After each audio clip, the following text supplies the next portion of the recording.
icyo wambajije cya fiance wanjye uruhari afite muri iki gitaramo, urumva ntago tumenyanye vuba.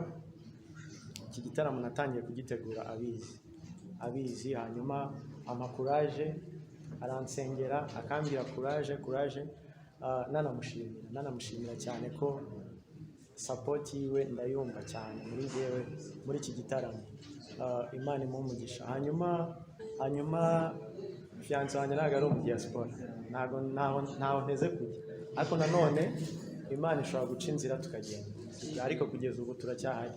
Ariko reka duhe amahirwe umuntu umwe gusa ubundi dusoza. Gedeon inyarwanda.com, sorry,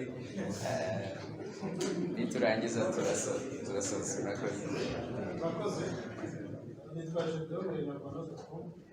Nabanza nashimira abanyamakuru bari hano, tugahise kubona abantu abasaza nka ba Steven, ba Raki, ba Bafti, ba Yeso. Akiri ni ibintu bishimishije, dukomeze iyi gahunda yo gushyigikira abahanzi bacu igera ku rundi rwego. Hanyuma akabazo mfite, nagira ngo BOSCO atubwire uburyo ADPR ibanye n'abahanzi.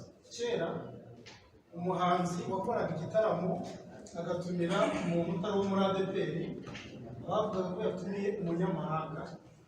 Kuri ubu ngubu murebye abantu bicaranye, harimo Aramune, harimo baje gusa yatumiye ntabwo ari muri ADPR. Ese biriya bintu ADPR aba iziye comments mubanye gute, ikonseri yawe bayakiriye gute, natubwire muri rusange uburyo ADPR ifata abanyamuziki bayo mu mibanire n'imikoranire. Twizere ko iki gitaramo cyahawe umugisha na ADPR, tuzababona ku rusengero, cyangwa baravuze bati uriya yari umuhe, reka tumureke yahagaze nijoro navuganye na pasiteri wanjye, yambwiye ngo mutwemerere kugira ngo twe gutinda, tugiye gutangirana isengesho twakurikiza aho kubabwira gahunda ushaka kubagezaho iteye. Nyuma yaho turaza kumva ibitekerezo n'ibibazo bitandukanye by'abanyamakuru. Nyuma turaza kumva message ya BOSCO nshuti, tuganira no kumusoza. Urumva rero tugiye kugira ntabwo turi gutinde, ihangane rero kubera ko Imana ikwiriye icyubahiro. Ihangane twese duhaguruke, hanyuma tuyihamagare turi gutangira.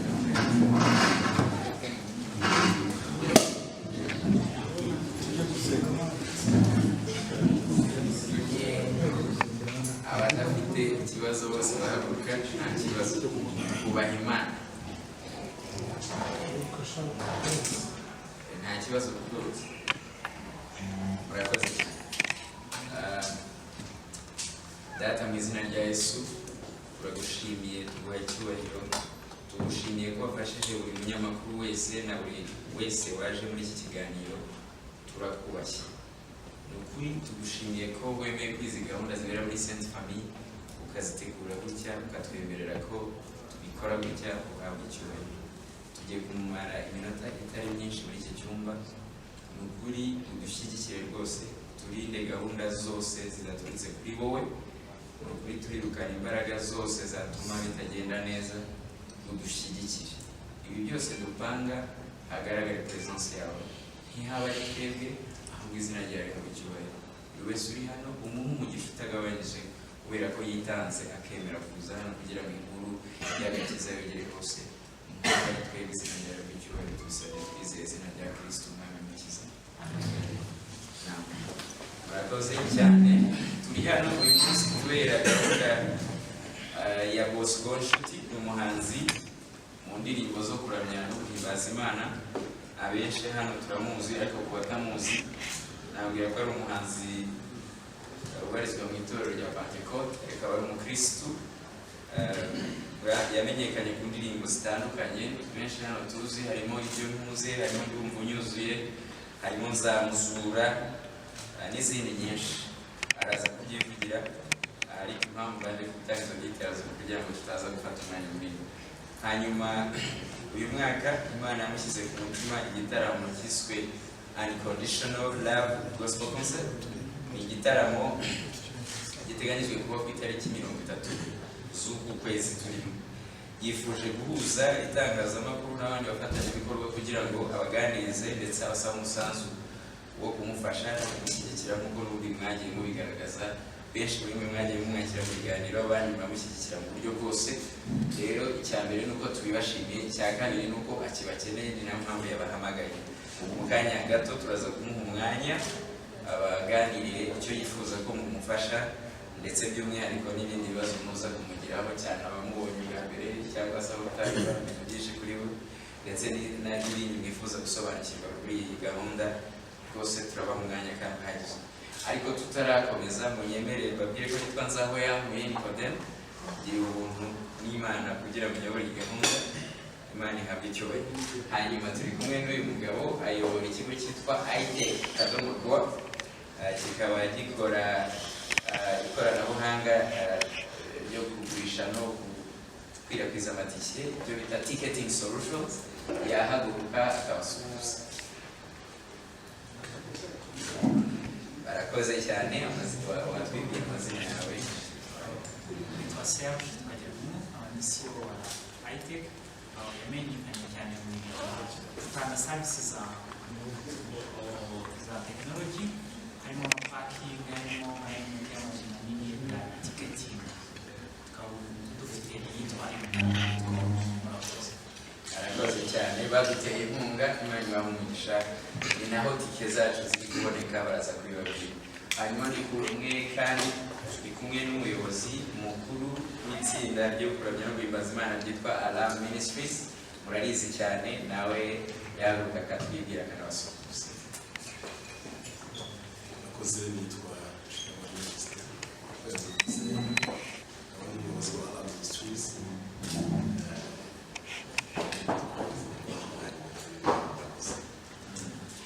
Arakoze cyane. Alarm Ministries nayo turafatanyije cyane muri Conditional Lab concept, nabo bazaririmbamo. Uyu munsi rero ari hano kugira ngo ashyigikire rwose umushuti. Hanyuma twihuse cyane, reka tujye kuri Evangelist Kalisa, ahagarariye Tent Maker Entertainment. Ni nayo yanateguye kandi ikurikirana mu buryo buri tekinike iki gitaramo mubona hano uyu munsi. Niyo mpamvu twagira ngo nawe abibwira abasuhuza. Nabo bateye inkunga BOSCO.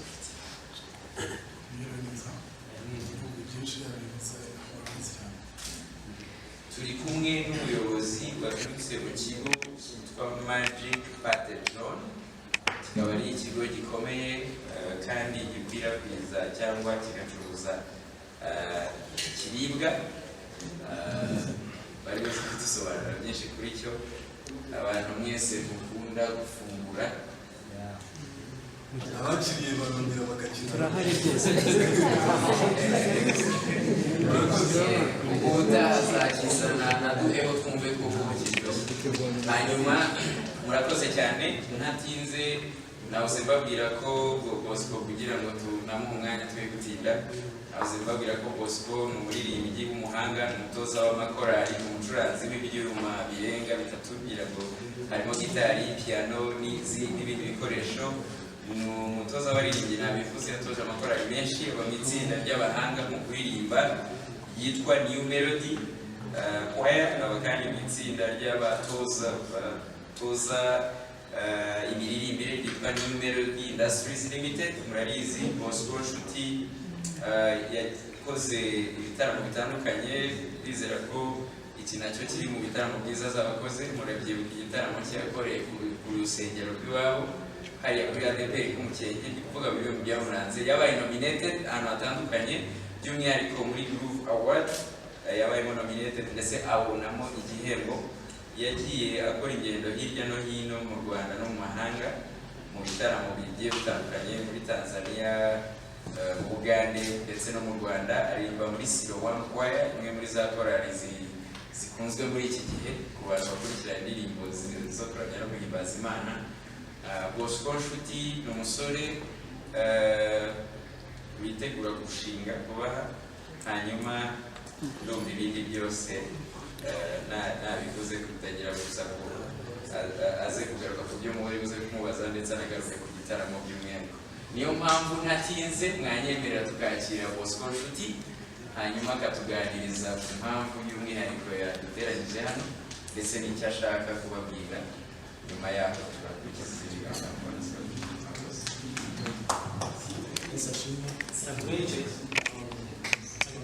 kugirango twumve murakoze cyane Nikodemo arakoze nk'uko yabivuze BOSCO n'umuririmbyi uririmba indirimbo zihamya Imana zikanayihimbaza n'abasengera mu itorero rya ABIHE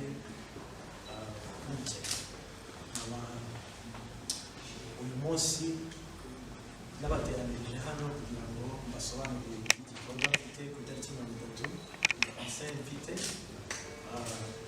nanabashimira cyane kuba mwatwitabye mukaza kubana natwe muri iki gikorwa. Imana ibahe umugisha mwinshi. Mfite concert ku itariki 30 z'uku kwezi kwa Juni nise Uncondition Love.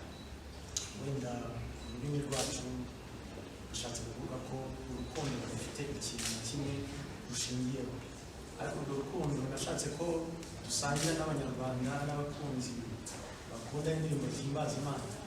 Mu rukundo Imana yadukunze, urukundo Imana yadukunze igatanga umwana wayo w'ikinege kugira ngo umwizera wese atarimbuka.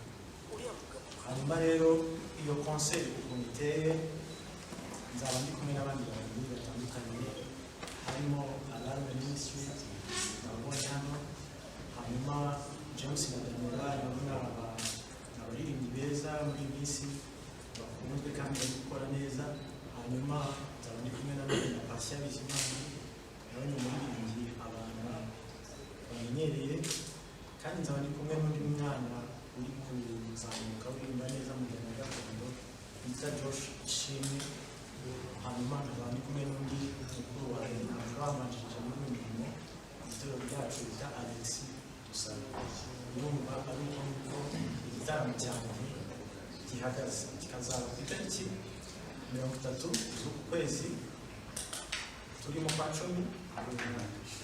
Hanyuma rero impamvu nabateranirije hano ni ukugira ngo nk'uko musanzwe mudufasha mu buzima bwa buri munsi mu kwamamaza ibikorwa byacu dukora, mwongere mu gutera inkunga muri iki gikorwa kugira ngo abanyarwanda abari hirya no hino babashe kumenya iby'iki gitaramo, hanyuma bazaze kubana natwe dusangire ibyo byiza n'ubategurira, tuvuge ku rukundo rw'Imana, turuvugeho gatoya kuko ntabwo twavuga mu rurangire, ariko kuri uwo munsi tuzavugaho akantu gatoya. Ndumva ari icyo ngicyo cyatumye turi hano, ni kugira ngo mukomeze mufashe no kugira ngo icyo gitaramo kizagende neza kandi abantu bazaza. Murakoze, Imana ibahe. Arakoze cyane BOSCO. Mwanya dukurikijeho kugira ngo ducunguze uburyo umwete, tugiye kwakira inyunganizi y'ibitekerezo n'ibibazo by'abanyamakuru, ariko mwongere mubyemerere babwire ko bitewe inkunga muri iki gikorwa na Iberino Sparkling Cocktail, Sainte Famille, Ishusho Limited, ITEC, Tentveka Entertainment, RBA, RFL n'abandi turagenda tubagezaho uko umwanya ugenda dukundira, twihanganire n'aka kaba gakwiye gucamo. Niyo mpamvu mwanyemerera noneho twakira ibibazo, niba hari ibibazo, inyunganizi n'ibitekerezo mwamufite, umwanya rumanye. Reka duhere kuri Esther ndetse na Frederic. Reka tubanze twakira Esther. Murakoze, nitwa Esther Fifi, umunyamakuru wa radiyo Bidasanzwe. Turakoza BOSCO nshuti kubera iki Alarme Ministries baba abahanzi, kandi kubera iki Alex Dusaba atari kuri afishe niko atabikunda. Watubwira na sirateje wakoresheje kuko n'iki gitaramo cya mbere agiye kwitabira kishyushye, ubundi yatubwiye ko atajya mu gitaramo gishyushye, wakoresheje iyo sirateje ngo mufatishe aze mu gitaramo cyawe kandi kishyushye. Hanyuma unatubwira korali yawe yitwa nimero bibamo, ndetse n'ikubaze iyo kumukeye yaba yaragusabye kenshi ko utayitungiye kandi ari kurabirana ubuzima bwa buri munsi, wenda nk'iyo ari kuvuga n'umusaza ukaba yaza mu gitaramo cyawe. Murakoze cyane. Kamere kuri icyo cyane Melody, n'ubundi muri Melody igitaramo giheruka gukora muri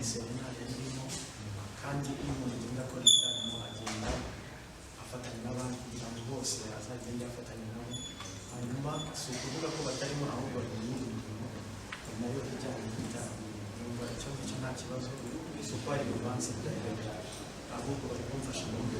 Hanyuma ikijyanye na Alexis Dusabe nk'uko nabivuze, Alexis Dusabe yambarije n'umurimo turafatanya ibintu byinshi. Rero ari mu bantu bategeze bangura na gatoya, namusobanuriye iby'igitaramo mfite, hanyuma arambwira ngo nzamushyigikira.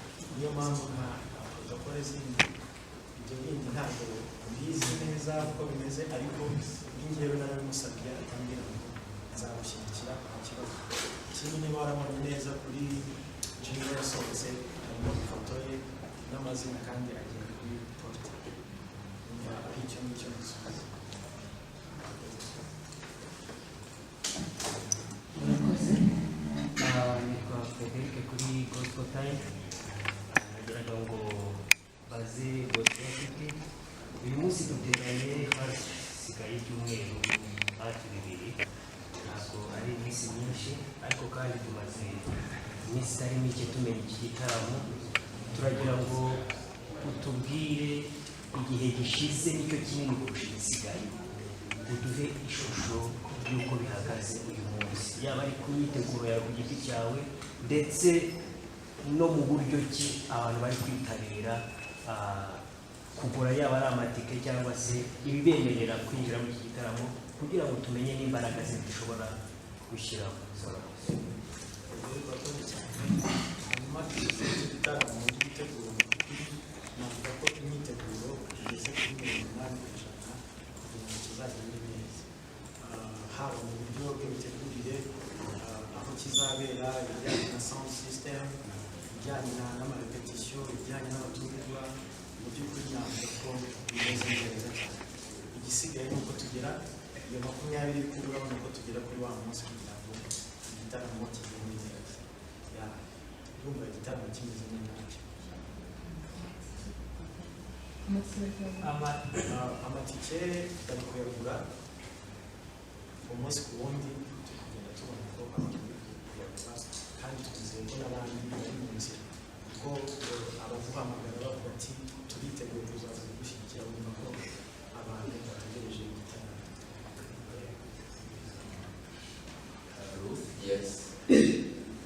Murakoze cyane. Nitwa Bidasanzwe, umunyamakuru w'ikiganiro cya Gospel kiba kuri Magic FM.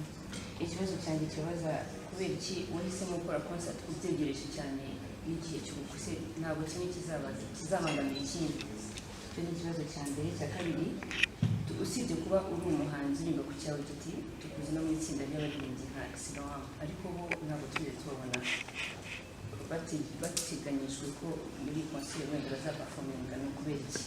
Ikindi kibazo cya gatatu cyo cya nyuma ku bijyanye n'ikoranabuhanga, tugeze turi mu isi iyobowe cyane n'ikoranabuhanga. Hari nk'umuntu wifuza wenda kuzakurikira iyi unconditional love wenda ariko adahari like wenda ikoranabuhanga like kuri live streaming, byo biteganyijwe gute?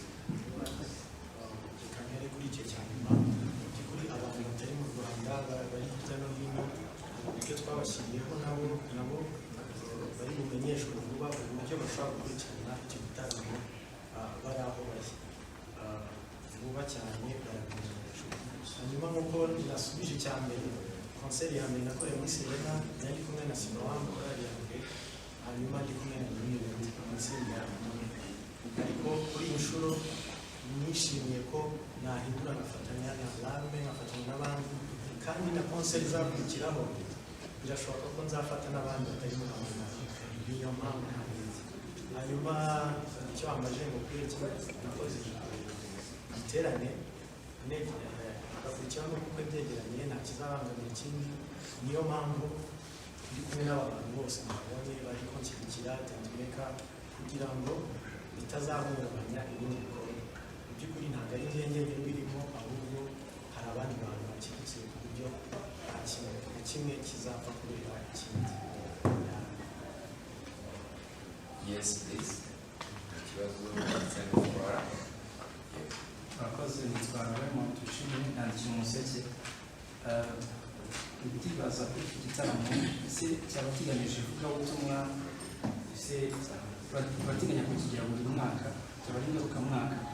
Hanyuma wamara impungenge, tujya tubona ibitaramo bitandukanye, twavuga isaha ya saa 10 tunatangiye nka saa 1, wamara iki abantu impungenge? Abantu bategereje igitaramo nababwira ko turi gushyiramo imbaraga zose kugira ngo igitaramo kizagende neza, isaha tuvuze tukazabihuriza, tugushyiramo imbaraga rwose, batuze bumve batekanye, turi gushyiramo imbaraga zishoboka zose. Hanyuma ikindi babibabwiye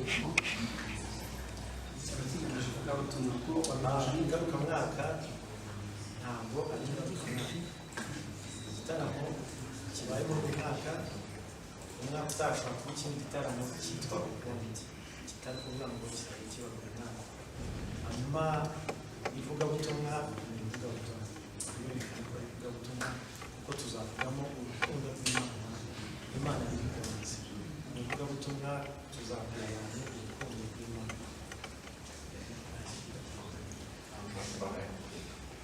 Abakozi ibikorwa by'iterefone icyo nagira ngo mbaze, nabonye patient ari mu bantu bazafasha. Patient hari ibintu byigeze kumubaho tubabaza cyane, yiteguye mbona ibintu ari gukora agiye kujya ku rundi rwego, nawe kiri igitaramo kigendera ko hatagize icyo kirogoya cyangwa muri Best Gospel Concert ubwizere bw'abantu bari gukora mu buhe kugira ngo bazumvikane inkuru y'uko amafaranga ajemo amanyanga, bakavuzwa ibintu mwateguye mwashyize izi mbaraga zose, ubwizere bw'abantu ni ubuhe? Kuko na patient bo bari gukora n'umwe, ariko uburangare bwabo bari kugatuma birangira kwa kundi ibyo byambabaza bibaye ko sabyifuza Imana ibigire, ariko se mwabiteguye gute, mwabikubiye gute kugira ngo ikintu hanyuma ubwizerwe bw'abantu turi gukora ubu ngubu kugeza ubu ngubu nta kibazo na kimwe dufite, ndizera ko n'ibisigaye bizagenda neza, niba nta cyo gusubiza ko nguko dutegereje iminsi. Moses Christian. Urakoze.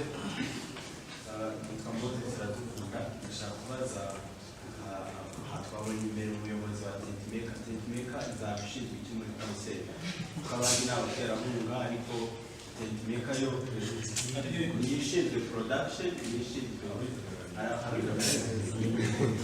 badusobanurire bikora neza.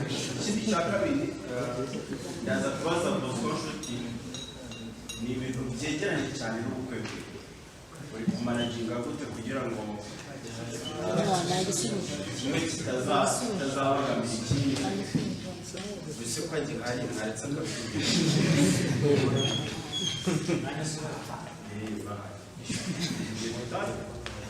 nicyo kumubarizaho, amubaza ngo wenda iri zina ry'iyi concert bifite aho rihuriye n'urugendo rwawe muri gospel, urugendo rwawe rwa muzika, icyo ni icya mbere. Icya kabiri, uyu munsi umuntu w'umugabo Imana ishimwe kuri kwitegura gushinga urugo, aba ari ibintu byiza. Ufite uburyo wakwisobanura muri gospel, ufite ishusho nawe ubona yawe muri gospel. Ishusho yawe muri gospel uyibona gute? Then uraza kudusobanurira urukundo rw'Abanyarwanda ku bahanzi bahimbaza, ku bahanzi baririmba indirimbo zihimbaza Imana, n'urukundo wasobanura gute n'umuhanzi wa gospel. Icyo nizo kutubwira kuri media, twarababaniye cyangwa twarabatereranye? Urakoze cyane. Kamere ku cy'ishusho yanjye muri muzika, ni ukuvuga ngo natangiye kuririmba nkanjye ku giti cyanjye muri 2015 kugera uyu munsi ndi kuririmba nkanjye. Mu by'ukuri aho natangiriye n'aho ngeze ubu ngubu n'iki gitaramo murabona ko hari indi ntambwe nateye. Ibyo nagiye nkora ubushize ntabwo bimeze nk'iki ngiye gukora, bivuze ko hari intambwe nziza ndi kugenda ntera kandi mbifashijwemo n'Imana. Hanyuma urukundo rw'Abanyarwanda kuri icyo ngicyo mu gushyigikira gospel navuga ko rurahari ariko ntabwo twari twagira aho twifuza, kuko ushobora gutegura igitaramo, hari byagiye bitegurwa ugasanga rimwe na rimwe umuntu yashyizemo imbaraga ariko usanze abantu ntabwo bitabiriye, ugasanga ntabwo baje nk'uko uwo muntu yashyizemo izo mbaraga. Rero navuga ko bitari byagera ku rwego rushimishije nk'uko twifuza. Mboneraho no gusaba abanyarwanda ko bashyigikira uyu murimo, kuko uyu murimo usaba imbaraga, ntabwo twebwe ubwacu twawishoboza, ariko hamwe nabo n'Imana tuzabasha gukora ibintu byiza kurushaho. Hanyuma abanyamakuru ku cyo kutubana, njye navuga ku giti cyanjye njye, kuko barambaniye, kubera ko n'ikimenyimenyi ni uko mwaje mwanyitabye. Iyo mutarambaniye ntabwo mwari kuza, ariko kuba mwaje bivuze ko hari umutima mufite wo gushyigikira abantu. Ariko nanone nkabasaba ko mwashyiramo imbaraga, aho mwari mugereje mugashyiramo impano. Uwo muntu nawe mugomba kuvuga ati uyu muntu ntungana, reka ngire sapoti muha kugira ngo nawe azagere aho wa wundi wamenyekanye ageze. Murakoze cyane. Reka twumve Ridi, twumve na Steven, then uriya mugabo harya witwa nde? Joshua, yego, na Joshua. Hanyuma mumbabarire mbere yuko Ridi itangira, munyemerere kujya nkora ibintu mudakunda ariko mukunda gukora mu biganiro byanyu, nongere ntange message. Turashimira ibitangazamakuru by'abaterankunga bitandukanye, harimo RBA, Amavuta TV, Umucyo Radio, Inyarwanda, Isimbi, Yago TV Show, Isezerano.com, Flash FM, Flash TV, Ahupa Radio BTN, Isango Star TV na Radio TV10, Rokanape Authentic Radio, TV Gospel Time, Ibyiringiro, Ihumure, Kunda Gospel, Iyobokamana, Isibo, Jalas Official TV, 3D TV, Momo Connect, Izuba TV, The Choice Live, Imbaza TV, Watch Films, Shalom Broadcasting Network, IBIHE, Kigali Today, The Versus, The Choice Live. Urabona mvuze nabo mu kanya ndabagira mu cyiciro cyane. Abo bantu Imana ibamugisha, kandi tujye tunareba ibiganiro byabo, nubwo turi natwe abanyamakuru tujye tubisura, nta kibazo kirimo. Ikindi nababwira nuko RFA iri mu bukangurambaga bwo kumenyekanisha serivisi z'ibimenyetso bya gihanga bikoreshwa mu butabera. Iyo kampeni yitwa Menya RFA, byanditse hariya. Buri munyamakuru wese agiye asharinga logo ya kariya kantu gusa yaba yubatse igihugu cy'u Rwanda muri angle yitwa ubutabera. Murakoze cyane. Ridi TV. Murakoze, nitwa Emi, umunyamakuru wa 3D na Yongo TV. Ikibazo cya mbere mfite uyu munsi, ni wowe muntu wa mbere aha muri BOSCO ugiye gukora igitaramo, ugategura press conference n'abanyamakuru. Nyuma ya covid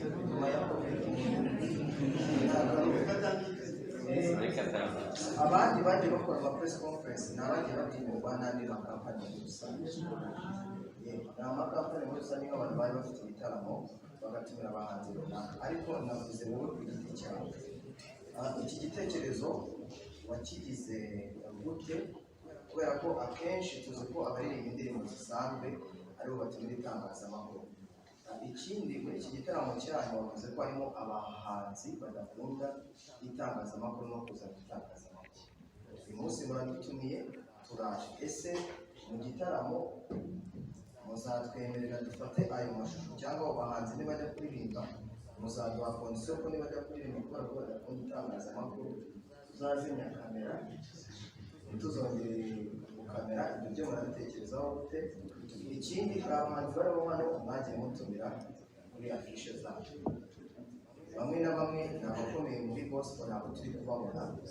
Ikibazo kiba cyabayemo ni ikihe? Ko tuzi ko wenda mu baririmba indirimbo zisanzwe niba usanga nk'umuhanzi akavuga ngo ndacyari kurepeta. Ese mwebwe biba byagenze kugira ngo n'abo bahanzi tutababona hano, tunatangarize n'abanyarwanda se bazaza? Ntabwo bazaza kuko tutababona. Murakoze cyane. Kuba bazaza, ahubwo ni gahunda bari bayizi, ahubwo bagiye bagira izindi mpamvu zitandukanye zitatumye babasha kugera hano, kuko murabona ko Alarme Ministries baje n'abandi twari twabamenyesheje ariko bagira impamvu. Hanyuma sinzi niba mba navuze wenda ko badakunda itangazamakuru, ndumva ibyo bintu ntabwo navuze. Turabakunda, murabizi sibyo? Turabakunda, niyo mpamvu tubagana. Mu gitaramo mwemerewe rwose kwinjira, mwemerewe kwinjira. Nzakoramo live recording y'indirimbo zanjye. Muranyemerera mbasabe ko izo ndirimbo kubera ko zizasohoka ari video, mbibasabe muzamfashe muzareke zisohoke kuri product zuzuye neza twazitunganije. Icyo ngicyo ndakibasaba mubinyemerere kuko nzakoramo live recording. Izo ndirimbo ntimuzaza uploading, ariko indirimbo z'abandi bahanzi basanzwe bakoresha baje kumfasha, ijambo rizavugwamo mushobora kurifata nta kibazo, ariko za live recording nzaho ndi gukora muzanyemerere ntimuzaza uploading, ahubwo zizasohoke nyine nka product nk'uko mbyifuza. Ndumva icyo ngicyo ari byo nabivugaho. Ikindi mwemereye kuza muri isanga muri konseri, tutabafite nyine ntago twabasha natwe kugera aho tugeze. Murakoze cyane. Yes. Steve, Octave, Isa. Murakoze cyane. Kugira ngo nanjye nshimire BOSCO ndetse n'abafatanyabikorwa, kandi nshimire cyane ibintu turimo tubona ntabwo byari bisanzwe. Kubona uburyo bwose turimo birashyikirwa gutya, tukabona abaterankunga bingana gutya, biduha ishusho biduha, rero rwose ahantu hakwiye kubyishimira. Ndagira ngo maze y'abagoswa cyangwa se n'abafatanyije mu gutegura iyi international live worship concert. Iyo urebye rero nakuye iriho abantu banini basanzwe bategura igitaramo bonyine. Alarme gutegura miliyoni, Alex arabishoboye, Daniel na James, aho ntabwo byaza ari imbogamizi kuri wowe kuririmba. Twagiye tubona abantu bategura hanyuma bakaza kwegera bataririmba. Urimo muriga kumanukira mute icyo kintu cy'abo bantu bangana gute basanzwe bashoboye. Ese bari binaniwe ku buryo basaba imbaraga nyinshi cyane zo gushaka abantu babafasha. Bari bakikora wese bikanakorohera kugira ngo babashe gukora mpuzare wenyine, kuko n'abantu mufite n'abantu bakomeye cyane rwose bizeninga nta n'ubushobozi. Urakoze Steven.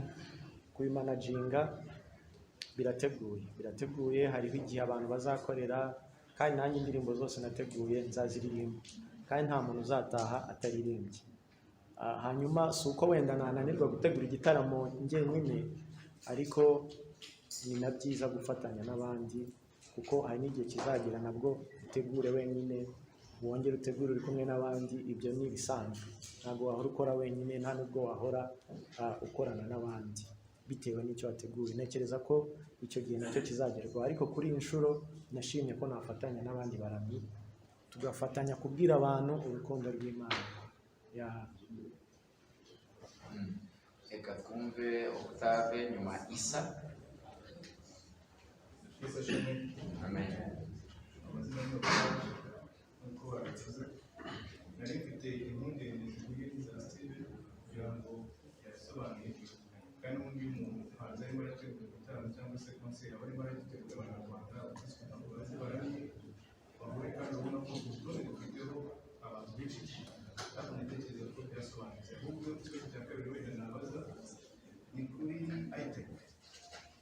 Ndibaza ni kampani igurisha amatike, twagiye duhura n'imbogamizi nyinshi mu gitaramo, ugasanga ibintu bya online kugurisha amatike hagiye hazamo utubazo tumwe na tumwe dutandukanye. Ese ni izihe mpungenge mwamara abanyarwanda ku buryo umuntu azatazigera agira ikibazo, ugasanga yaguze wenda itike kumanitse application cyangwa se website yanyu cyangwa se ku rubuga rwanyu, rero yarangiza yagera ku muryango wenda bikaba byamubaza yuko yakwinjira cyangwa se akabaho wenda ku buryo butamera neza, asa naho wenda kwirinda cyangwa se gusobanura neza. Yego, urakoze. Ahubwo mbere yuko nsubiza icyo kibazo kindi bari kumbaza cya mbere, bari kumbaza ku kijyanye na security. kuko nicyo kintu cya mbere tuba tureba ku bintu bya online. So kuri security ndumva nicyo kintu cya mbere turebaho. Abantu baguriye ticket ni abantu bake, kuba managinga ndavuga ubwinshi bwabo ariko twita traffic ni abantu bake cyane. So tuba dukoresha server eshatu ku buryo imwe ivuyeho indi taking over. So nicyo kintu cya mbere kidufasha. Ikindi cya kabiri nuko dufitemo ubunararibonye mu gutanga service z'abantu benshi, kuko urebye nka parking zose zo mu iki gihugu nitwe tuzi control, urumva ntabwo zishobora kujya down. So ikindi kijyanye no kuri ku muryango dufitemo security ebyiri. Iya mbere iyo uguze ubona message, ushobora kuzanira message tukagufasha ukinjira cyangwa ukaba wadownloadinze ticket. Ahubwo mbaza hari ikindi kibazo twabonyeho cy'abantu bari gusaba support, downloadinga ticket ntamenye aho yagiye. So nicyo kibazo. Ikintu cya mbere mwabwira abanyarwanda nk'abanyamakuru nuko we azikuya downloadinze ticket kuri machine ijya muri download, kuri telefone ijya muri download, ariko download ijyamo iba mu cyo twita file. We rero reba muri download handi WhatsApp ijya, ntabwo aba ari ibintu bibiri bitandukanye. So nicyo kintu twari twabonyeho kuri support, numva twayibahaye abahamagara kuvuga ngo na download ticket ariko nabuze ahantu yagiye. Ariko icyo mureba cya mbere nuko iriya message ari bubone keeping nayizana zinjira nta kibazo. So ku kindi kijyanye hari ikindi babajije kijyanye n'amafaranga n'ibiki, buri muntu ufite igitaramo cyaba afite poto areberamo amafaranga ko tike bayiguze itabona amafaranga y'uburyo ari kuzamuka. So biba ari ibintu biri smart ku buryo abona akavuga ngo tike 10, 20, 30 akabona na tarifa akavuga ngo itike yari 5, 10 agaku. So bikaba nta kibazo, nta kindi kibazo aho ngaho kizaba kiri. Ku kijyanye n'ibindi ku muryango azaba tuzahagera kare, hari amasaha yavuze ariko kuri ticket tuhagera kare kugira ngo ibintu bigende neza. Ndumva ikibazo cyavuze. So reka twumve Joshua then Isa twumve uriya muvandimwe w'inyuma Amosi, hanyuma twemerere isaha twari gusoza yari saa moya. Sinzi niba mwatwemerera tukongeraho iminota 10 maximum. Murabyemeye? 15. Murakoze cyane kubyemera. Reka rero twumve Joshua vuba ibyo babashije tubigarukeho kugira ngo twihute.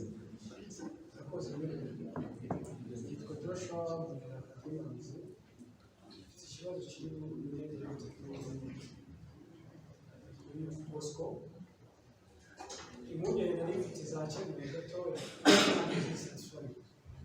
ku mubano wanyu nk'abantu bari muri BOSCO bisa naho ari ugenderwaho, bisa naho ari ugushinga kugira ngo ngende bitari muri business. Hari ibitaramo byabaye mbere biza no guverinoma niwe kugenda ibito tutazigera tubibona. Ikindi kibazo cy'amatsiko kuri finance tuza kubana gatoya, ese uzamutwereka kuri stage.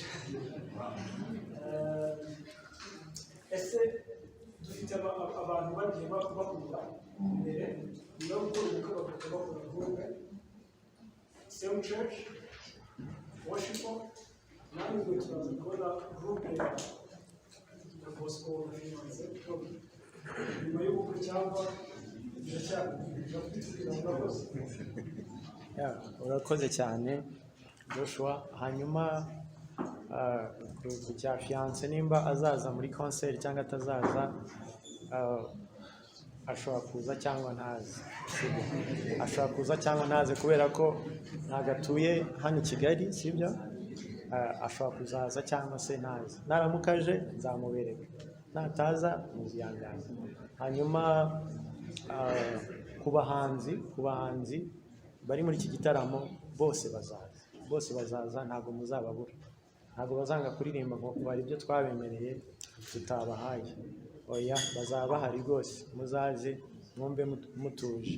Hanyuma ku cyo kuririmba nanone nka couple ntabwo mbiteganya, sibyo?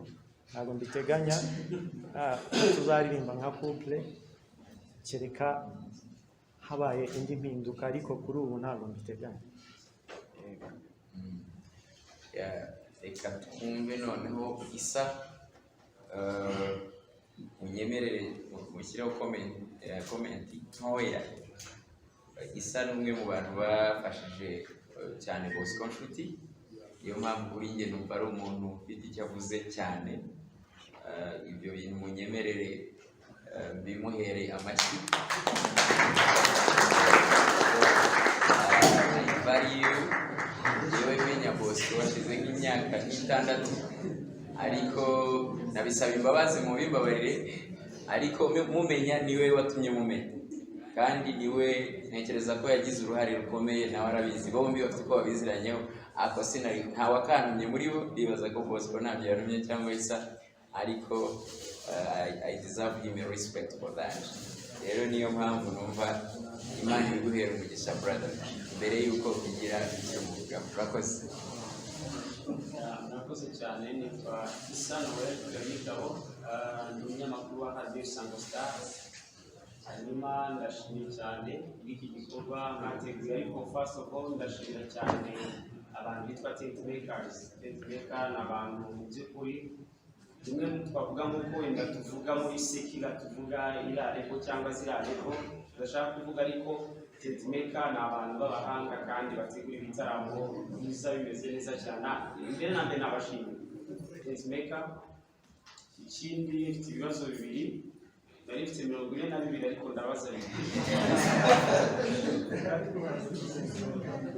ibibazo bibiri, kimwe ndakibaza tent maker, ikindi nkibaze Bosco Nshuti.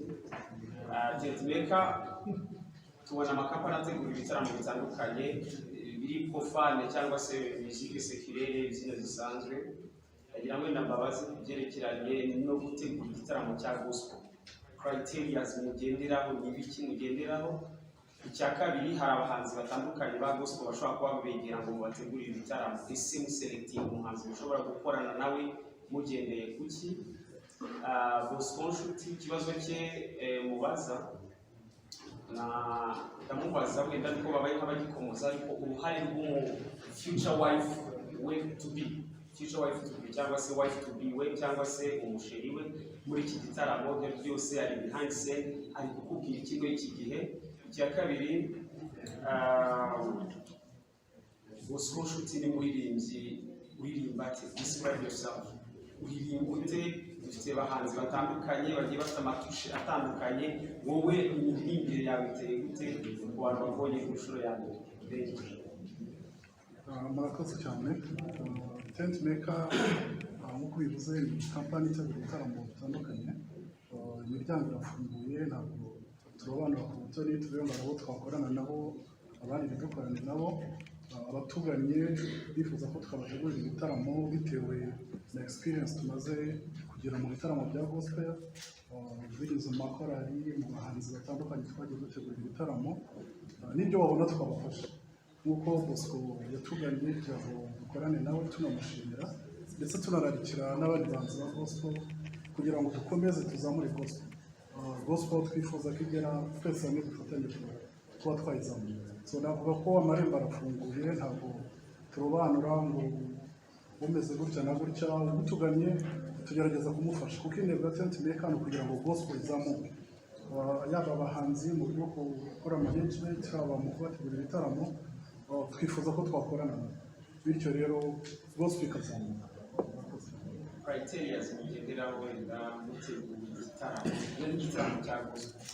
Criteria tugenderaho, twifuza ko igitaramo cyose giteguye kiba cyiza ku rwego rw'ijana, kandi twifuza ko umuntu watuganye ko nawe anyurwa n'uko twamutegura igitaramo.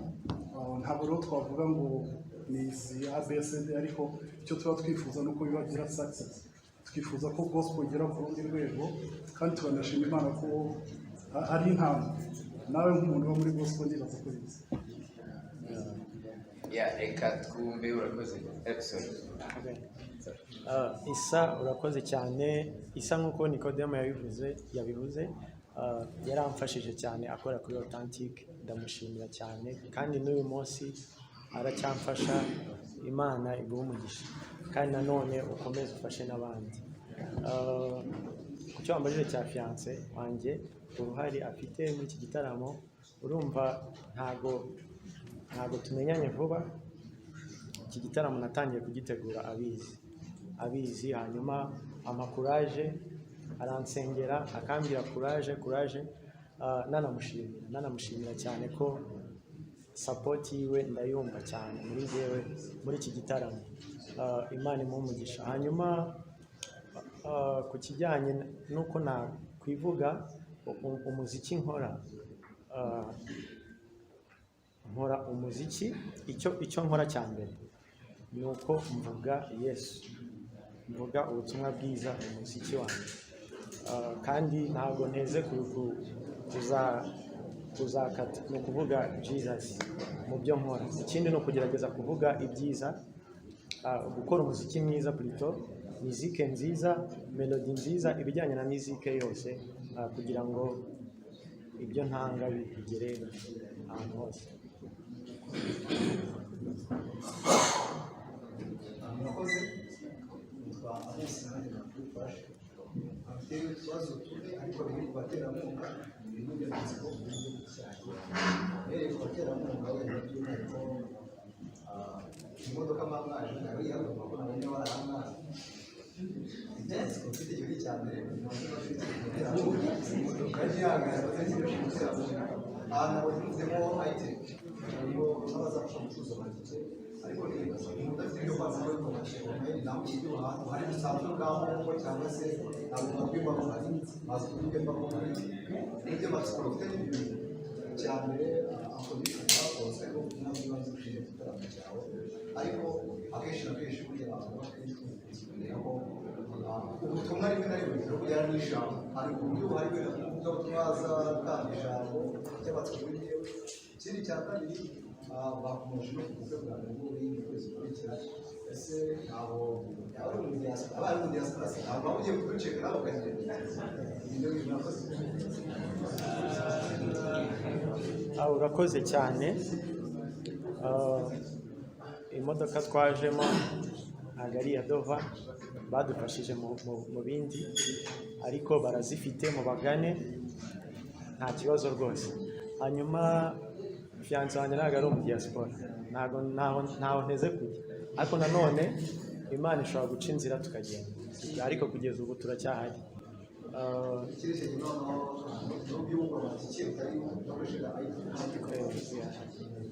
Momo Pay irahari, n'amatike bisanzwe nabyo birahari.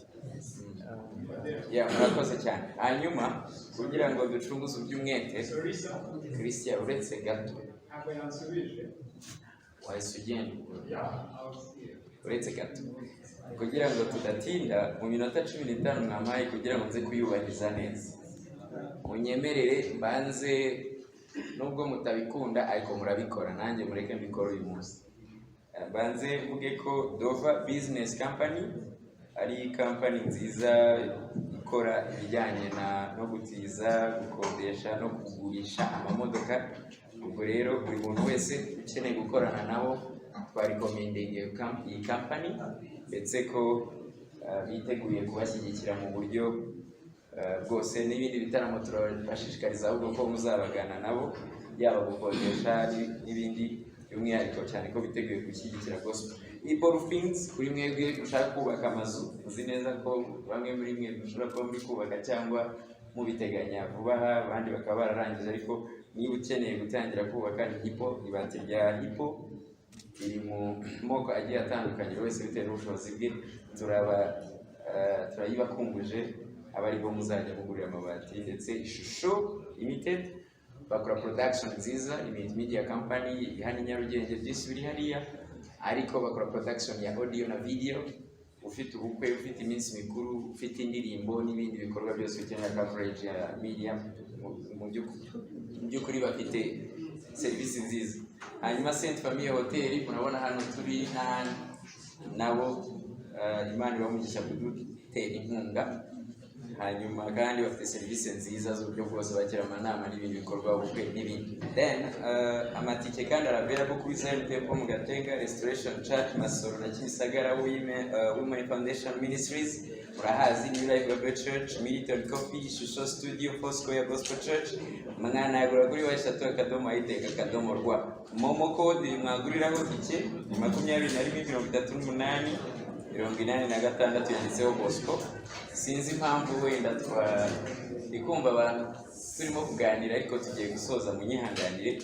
Narimo mvuga ubundi buryo hari wakibaje ubundi buryo abantu baguramo tike sibyo? Ubwo rero iyo code ni 21 ubwo buryo burahari ndetse na physical hose navuze haruguru. Ikindi navuga tent maker bategura izo bita corporate event, no kuvuga ko hari amanama y'ibigo bitandukanye n'ibindi, bategura kandi ibitaramo by'umuco ndetse n'ibya gospel muri rusange. Rero ni ikigo cyiteguye gufasha abanze bo muri gospel, abo muri culture ndetse na za companies n'ibindi bigo. Muri gospel ntabwo barobanura rwose, nta criteria zindi, gusa umuntu agomba kuba aririmba gospel nyine. Agomba kuba aririmba gospel kugira ngo bikunde, Imana ibahe umugisha. Then tugiye kwakira ibibazo bitatu bya nyuma, ariko mbere yo kubyakira ndagira ngo twakire Josh, umusore twavugaga uririmba mu njyana iri culturelle. Sinzi niba utahaguruka ukabibwira mu munsi umwe. Aba ni abanyamakuru kuko bari watumiwemo. Then dukomeze n'ikibazo. Muraho neza, nshimiye kuba aha ngaha. Amazina ni Joshua Shimwe, abari b'umuremyi mu njyana gakondo. Arakoze cyane. Hanyuma mureke twumve neza umucyo. Ikindi kibazo ni cya Ange Daniel na Christian abayisenga, muranyemerera dusoreze kuri ibyo. Imana ibamugisha. Ikibazo cyanjye nitwa Ndetse na Paradise. Ikibazo cyanjye kimwe ntabwo ari buvuge ku bijyanye n'imyiteguro babivuze. Ndashaka kuvuga ko uyu munsi ya BOSCO yabizinze indirimbo yitwa yaciyeho yanyuzeho.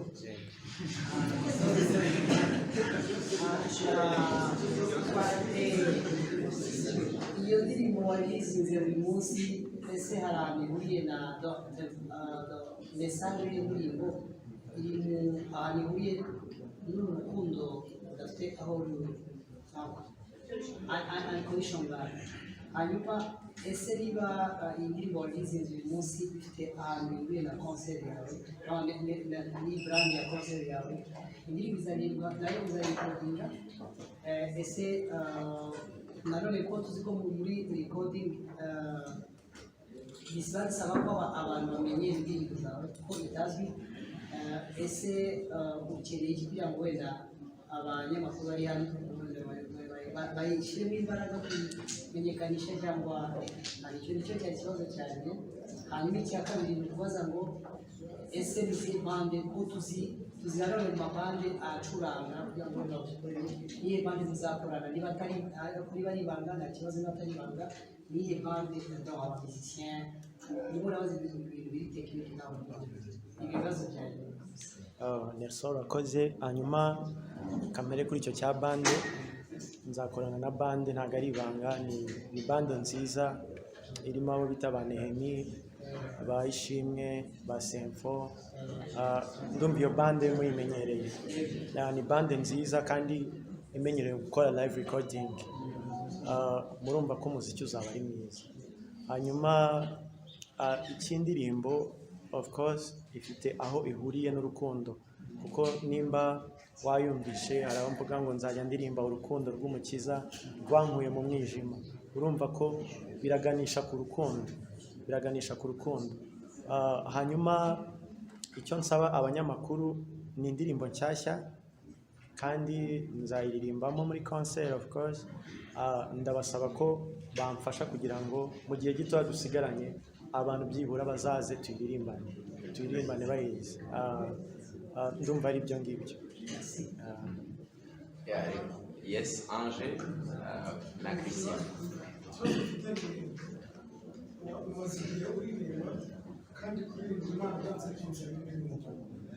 Ndibaza nizihe inyungu zifatika nishimira mu rugendo rwawe rw'ubuzima, uburyo umwana uterera kuririmba akaririmba gusa ntakwishimira akabaza ariko gukorera Imana ntagira udukira. ibintu bifatika natwe twakwishimanaho nawe tuba tuti rwose gukorera Imana kuko tugiye kumufasha kwamamaza ubutumwa bwiza kuko tugomba kumenya niba koko gukorera Imana harimo icyo ukuraho icyo kimwe kabiri kuri bakante ntabwo tugeze tubona umuvugabutumwa kandi dukeneye ko muri konseri nk'iri hari ntabwo ibibazo zishobora gufatwa hanyuma zikanakira Kristo Mwana w'Umukiza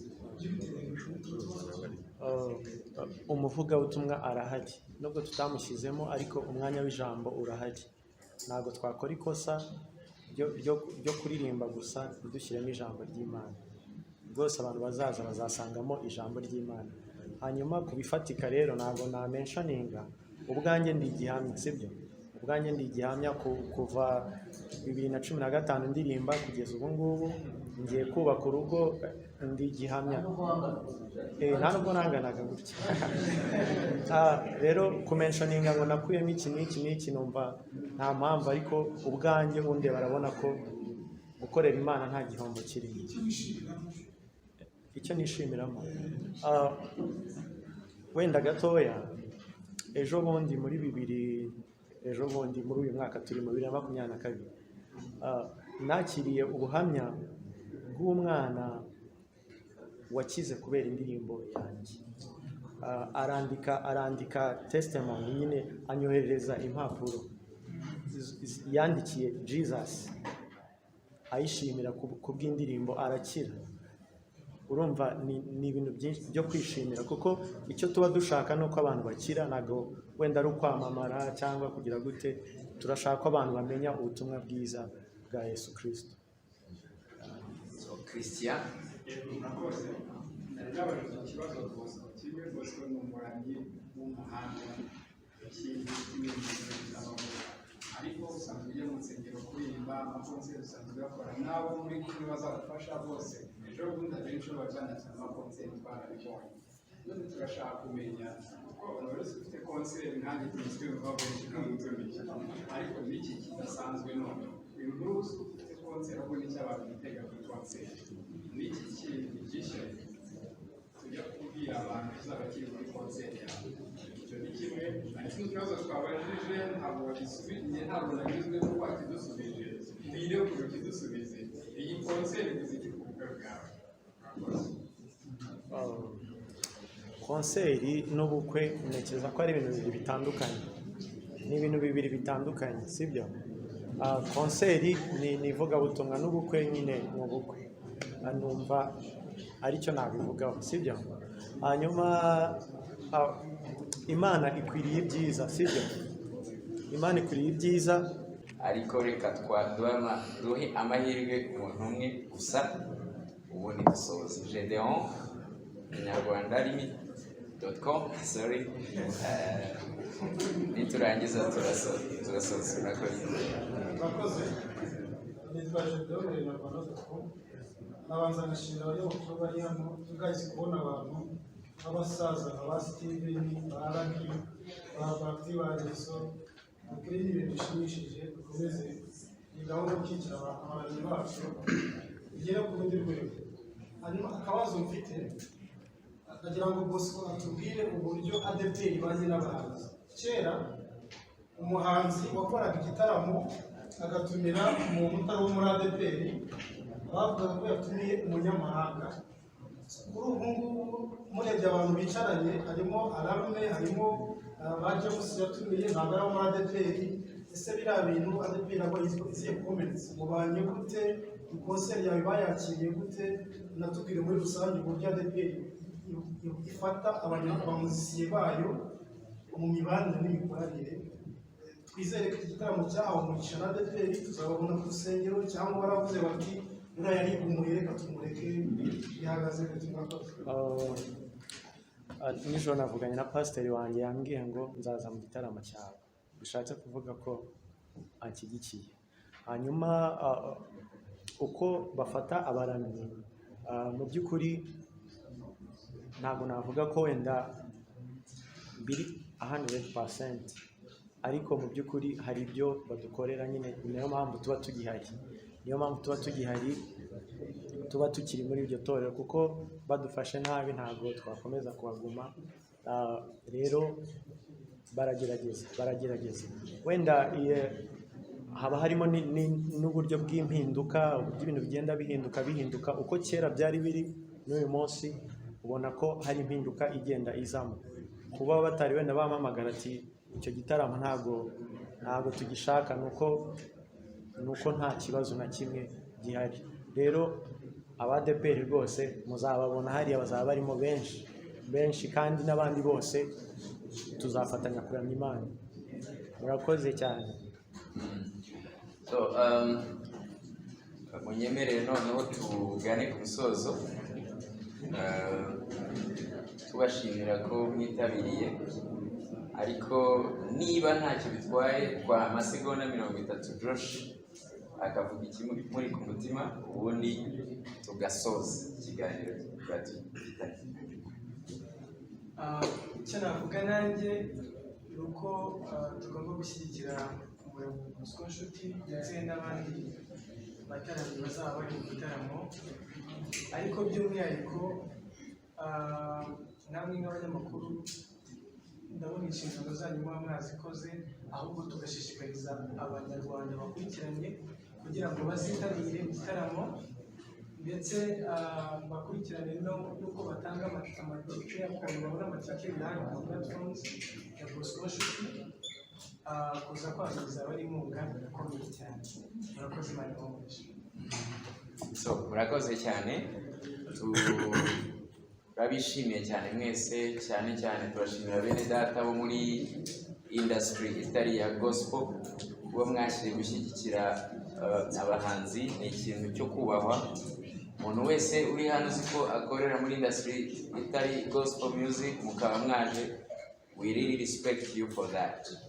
Ni ikintu cy'agaciro cyane. Hanyuma nabo muri gospel mwabashije kuza, ni ukuri nababonye muri benshi, turabashimiye cyane kuba mwahaye agaciro uyu mwanya, bwana agaciro BOSCO Nshuti. Turabasaba dukomeje rwose ko mudufasha gukwirakwiza aya makuru. Mufite power zose zatuma concert ya BOSCO izagenda neza. Rero Imana ibamugisha, ntavuze byinshi, nagira ngo duhaguruke dusoze dusenga. Reka twakire umuyobozi wa Ram Ministries abasabe umugisha kubwo kuba mwaje uyu munsi. Hanyuma kandi nizere ko mwafashije Nicole wacu mu kuzuza impapuro yari arimo gutanga, ndetse tuze gusezera Nicole ari hariya hafi ya Bakti, tumusezere. Imana ibamugisha. Sawa, arakoze. Senga dushima Imana kubagira n'iby'agaciro cyane, kuko muri abafatanyabikorwa beza bahagurukijwe kugira ngo mwamamaze ubutumwa. Buriya BOSCO si ugiye kubwamamaza, agiye kubwamamaza ari kumwe namwe. So reka dusenge Imana dushima. Uhoraho Nyagasani Imana yacu, twongeye gushima izina ryawe, izina ry'agakiza kacu, izina ryaturemye, izina twakiriyemo. Mana, ijambo ryawe riratubwira ngo erega nzi ibyo nibwira nzabagirira ni byiza si bibi, kugira ngo mbareme umutima w'ibyo muzabona hanyuma. Uhoraho Nyagasani, iki gitaramo BOSCO arimo ategura ntabwo kije ari impanuka, ahubwo kuva watekereza kumurema muri wo wamuremeyemo iki gitaramo Mana, ndetse wari uzi neza ko n'aba banyamakuru, abayoboye ibinyamakuru bitandukanye, abaja, wari uzi ko aribo bazaba bahari kugira ngo ubwami bwawe bukomeze bwamamare. Turagushimiye nk'uko ari wowe wabikoze, turagushimiye nk'uko ari wowe ukomeze gushyigikira umurimo, turagushimiye nk'uko ari wowe nyiri umurimo. Mana, tukweretse iyi gahunda y'iki gitaramo, ureke tuzabona ukuboko kwawe, tuzabone kugira neza kwawe Mwana, tuzabona abantu bakunezererwa, tuzabona imitima y'abantu yongera kukugarukira. Turazi nk'uko hari ibitarakunda, ariko tuzi nk'uko twiyegamiye wewe Imana yitwa Imana ishobora byose. Ushoboye byose, uri Alpha na Omega. Nyagasani Imana yacu, sinareka gusabira umugisha bene data bose bari hano baje gushyigikira BOSCO. Ureke ibyo bazerekezaho ibiganza byabo, ibyo bazatekereza gukora mu mirimo yabo bizabe biri nk'umugisha wawe Mana. Ndakweretse abafatanyabikorwa bose bari hano, ureke bakomeze bagirirwe neza nawe, n'ubwiza bwawe bukomeze bamurikire. Ushimwe nk'uko uri Imana igiye kujyana natwe, tugiye kuja hatandukanye, ariko tuzi nk'uko uri Imana ibera hose rimwe. Ukomeze ubane natwe, tuzongore duhure ku itariki ya 30 twese dushima izina ryawe, tuvuga nk'uko dukoreye ibikomeye, natwe twishimye. Ibi tuzambaje mu izina ry'umwana wawe Yesu Kristo. Amen.